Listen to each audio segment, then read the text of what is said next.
Hello everyone, and welcome back to the Women of God in Business YouTube channel. I am Janae. I just want to welcome you and thank you for tuning in to this video and this channel. I am so excited to be embarking on our In the Bible series, Women of God who were about their father's business in the Bible. I have been introducing these women to you in the aspect of how they were walking in their purpose, how were they about their father's business, in hopes that you would do your own research on them, that you would be inspired by their stories, that they would encourage you, and so that you would have examples to see women who may be just like you and they could help you walk in your faith and walk in your purpose and be about your father's business. We have covered very strong, beautiful, courageous, faithful women. We are going to continue doing that in episode 5 with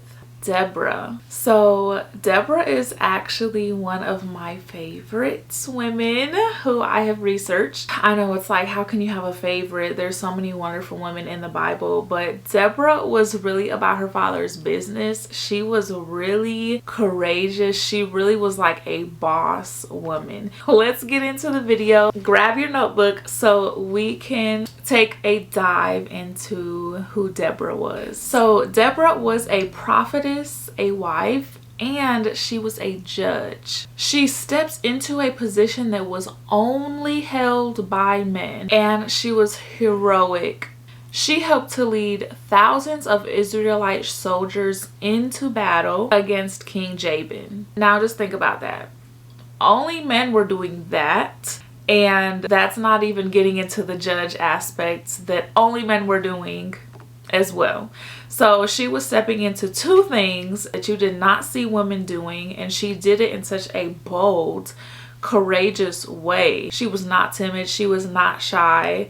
She straight up told everyone that deliverance was going to come by a woman. She prophesied over what was going to happen in Israel. I won't get too deep into the story, but you can read about what she did in Judges 4 and 5. It was stated in the Bible that she arose as the mother of Israel. Now think about the characteristics of a mother. When you think about a mother, you think about someone who is like the woman figure in your life that is nurturing, that is caring, but also that is going to protect you, that is going to keep you warm and safe, and that is going to lead you, that is going to lead you as you grow up, as you come into who you are. And for a lot of us, typically the mother is the person that you first see, that you first kind of admire, that you see doing things and you want to emulate. And Deborah was that. Deborah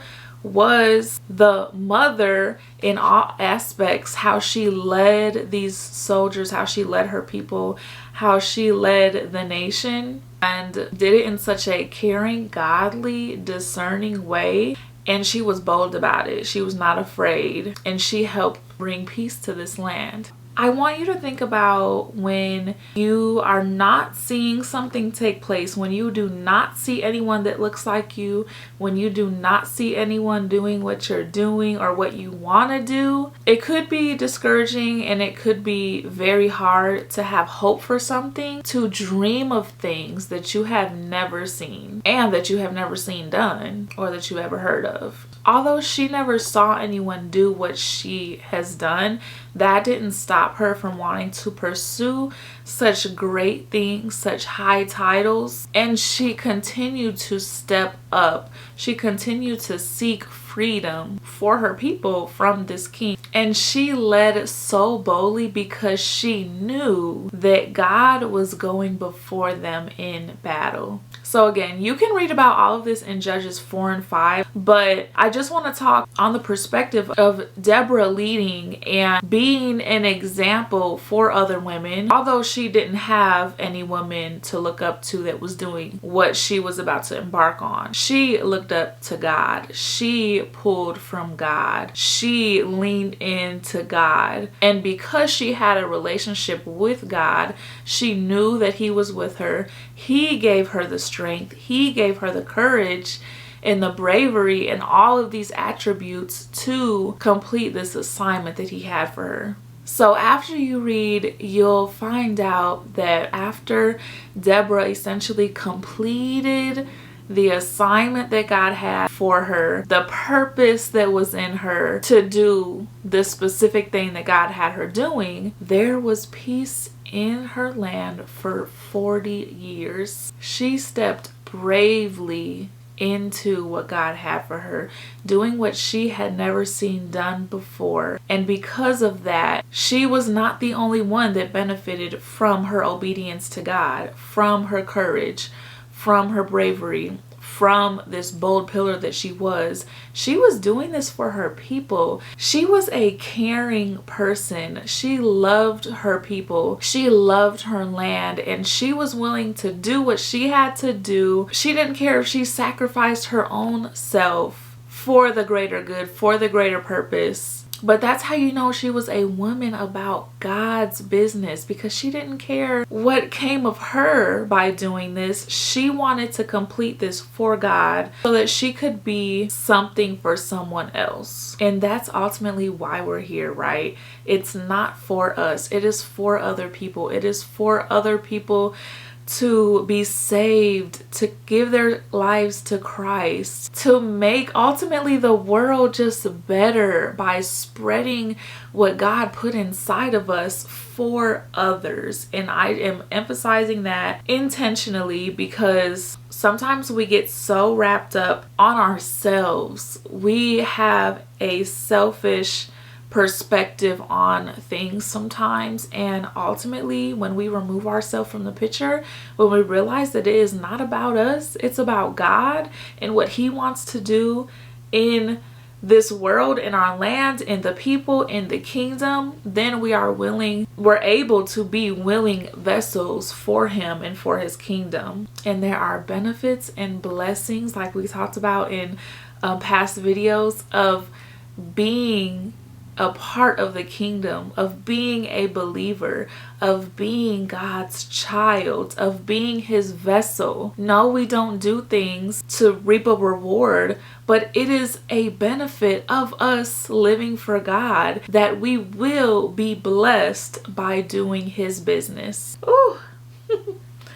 Praise God. And because she was also faithful to God, never wavering from her beliefs and her relationship with him, even when things got hard, because let's not make this glorious. When you are the only person doing what has ever been done that looks like you, that is you, you're going to have a lot of things come up, a lot of adversities, things that the devil, the arrows that the devil he's trying to throw at you to stop you from completing this assignment. It's hard. It's not easy. It's challenging. And so I want you to also be thinking about that and relate it to you and what you're going through. That of course Deborah had to have had her days where she might have been going through it. She might have been very challenged. She might have been mentally drained. She might have been tired. She might have even gotten a little discouraged, but her faithfulness remained in God. She continued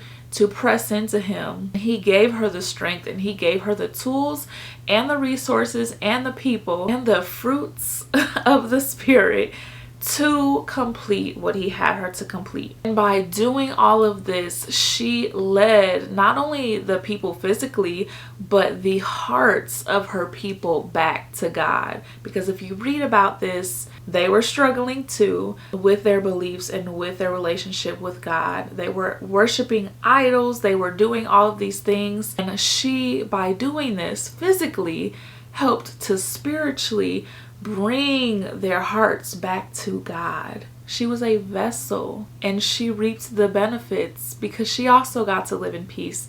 She also got to reap the benefits that her people got to reap in the success in winning this war and being a part of killing that evil king. And I just also want to emphasize again that she did all of this in a position that was only held by men. So it takes so much courage to be the first. It takes so much belief even if you're not believing in yourself, you're believing that God will do it.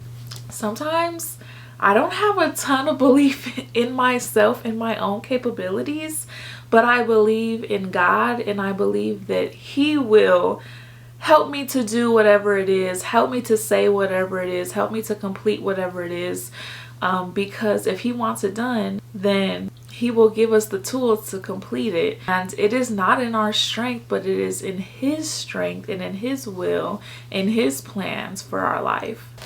So that is a wrap on my study and what I had to share with you on Deborah. But again, I encourage you to read those chapters. I encourage you to keep reading, and I encourage you to do your own research on women in the Bible who are about their Father's business, because it's so rich and it's so much information. There's so many women, and this is just a little glimpse, like a tiny summary of who these women were, in hopes that they would inspire you to go continue to read, continue to do your own studying, and that He would give you your own revelation as you are studying to how you can go out and walk in your purpose, and how you can be about His business in your everyday life. This is not something that is just for certain people who have big things going on. This is for every child of God on a day-to-day basis, how you can go out, because there's always something you can go out and do. There's always something you can go out and spreading your love, spreading your light, being an example of what Christ is, so that you could help save someone's soul. And you can do that in your day-to-day life. You can do it with the smallest things. Be encouraged, no matter what you have going on, that you have a responsibility to go out and to walk in and be about your Father's business in whatever you are doing and wherever you go. So with that being said, I am, as always, praying for each and every one of you to do just that. To go out and to do what God has you to do and spread your light, how He has you to spread your light on an everyday basis. And I can't wait to hear about what you got and that you took from this video. Drop some comments down below and interact with me, engage with me. Drop something that you might have got from reading Judges 4 and 5, that you got from Deborah's story, because not only are you encouraging me, but you are encouraging every other person who is reading those comments, who comes across this video today or 5 years from now. You are adding to their knowledge and to their encouragement to help them to go out and walk in their purpose. So don't be shy. Drop some comments, like this video, and share it with people who you think can benefit, because it's for everyone. You don't have to just be a woman. You don't have to just be a business owner. It is for any person who is about their Father's business and who desires to be and wants to know more about how they can be. Thank you so much for tuning into this video, and I will see you guys next week as we take a dive into the mother of all, Miss Mary. I'll see you guys next week. Bye.